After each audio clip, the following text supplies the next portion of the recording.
Depuis plus d'1 million d'années, nos ancêtres ont laissé des traces de leur passage. Ces témoins de notre passé ont résisté à l'épreuve du temps, oubliés de tous. Une équipe de spécialistes s'est lancée dans une série d'enquêtes à travers la France. Ils vont tenter de faire parler ces preuves et de réécrire une partie de notre histoire.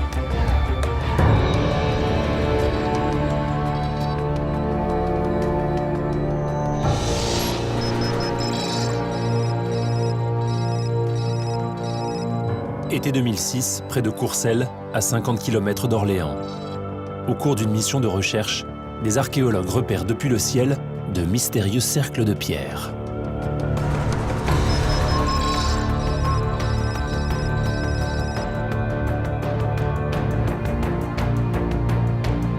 Les experts vont tenter de répondre à 3 questions. Ces cercles renferment-ils quelque chose? S'agit-il de sépultures ou de simples monuments? À quoi pouvait ressembler ce site il y a 3200 ans? Nous appellerons cette affaire le mystère des 8 cercles. Donc ici, on voit les archéologues ont décapé la terre végétale sur un site archéologique. Et qu'est-ce que l'on voit apparaître après le premier nettoyage? Ces cercles. Ces cercles qui sont faits de pierre. C'est une architecture particulière qui déjà nous invite à leur donner une datation à une période relativement précise, la période de la protohistoire, c'est-à-dire l'âge du bronze qui s'étend de 2000 avant Jésus-Christ à 800 avant Jésus-Christ, et l'âge du fer qui le suit, entre 800 avant Jésus-Christ et la conquête romaine, vers 50 avant Jésus-Christ. Or, ces cercles, ce n'est pas n'importe quelle architecture, c'est habituellement d'une architecture à usage funéraire. Ce qui veut dire qu'on devrait trouver à l'intérieur et en périphérie des traces de sépultures. Donc l'étape suivante, après le premier nettoyage, ça va être de gratter le sol, d'aller à la recherche de ces sépultures.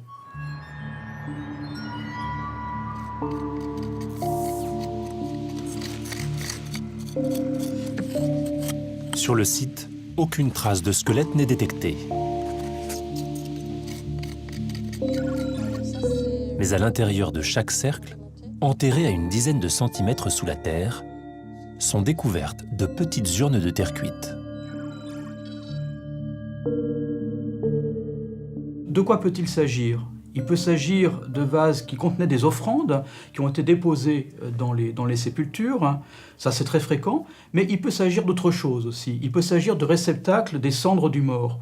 Parce qu'à la fin de l'âge du bronze, et on a vu qu'on est à la fin de l'âge du bronze, ces formes sont absolument typiques, on incinère très souvent les morts. Et les cendres, c'est-à-dire les menus fragments d'os brûlés qu'on a collectés sur le bûcher, on a l'habitude de les ramasser, de les regrouper et très souvent de les protéger dans un conteneur qui peut être un vase en céramique qu'on a pris dans la vaisselle en fait, et qui va servir à protéger ces vestiges pour l'éternité.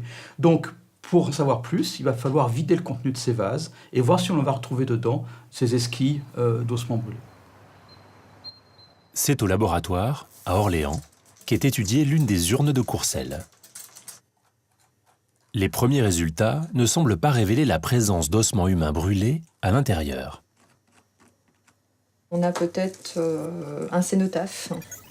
Ça veut dire donc une sépulture où on honore le mort par un dépôt, mais où on n'a pas absolument aucune trace du mort. Dans ces cas-là, on peut très bien faire des funérailles sans présence du mort pour justement évacuer le chagrin et donc faire le deuil d'une personne disparue.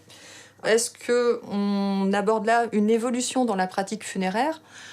On touche du doigt, là, quelque chose dans ces cas-là de très intéressant. Enfin, on a envie d'y croire, mais est-ce que c'est vraiment le cas? On n'en sait rien.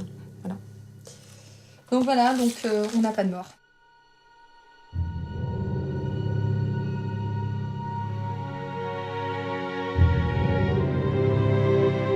Grâce aux données recueillies au cours de la fouille, il est possible de reconstituer le site tel qu'il était il y a près de 3200 ans.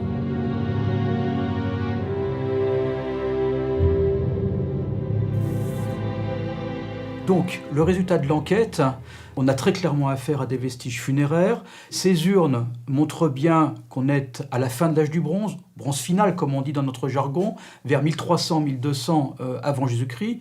Donc, Que va-t-on retenir? Donc, une architecture funéraire qui est parfaitement structurée, très caractéristique, avec ces cercles de pierre qui sont la base en fait de monticules funéraires qui pouvaient avoir plusieurs mètres de hauteur, qui étaient faits pour être visibles de loin et pour être visibles longtemps, pour traverser les siècles. Et c'est vraiment une spécificité de ces sociétés de l'âge du bronze et de l'âge du fer d'avoir investi beaucoup d'énergie dans ces architectures funéraires qui jalonnaient le paysage beaucoup plus que leurs habitats, qui étaient d'ailleurs beaucoup plus éphémères et qui étaient beaucoup plus mobiles.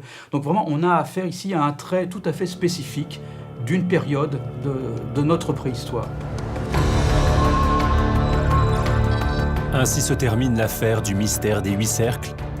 Mais d'autres fouilles, d'autres enquêtes attendent encore les experts du passé.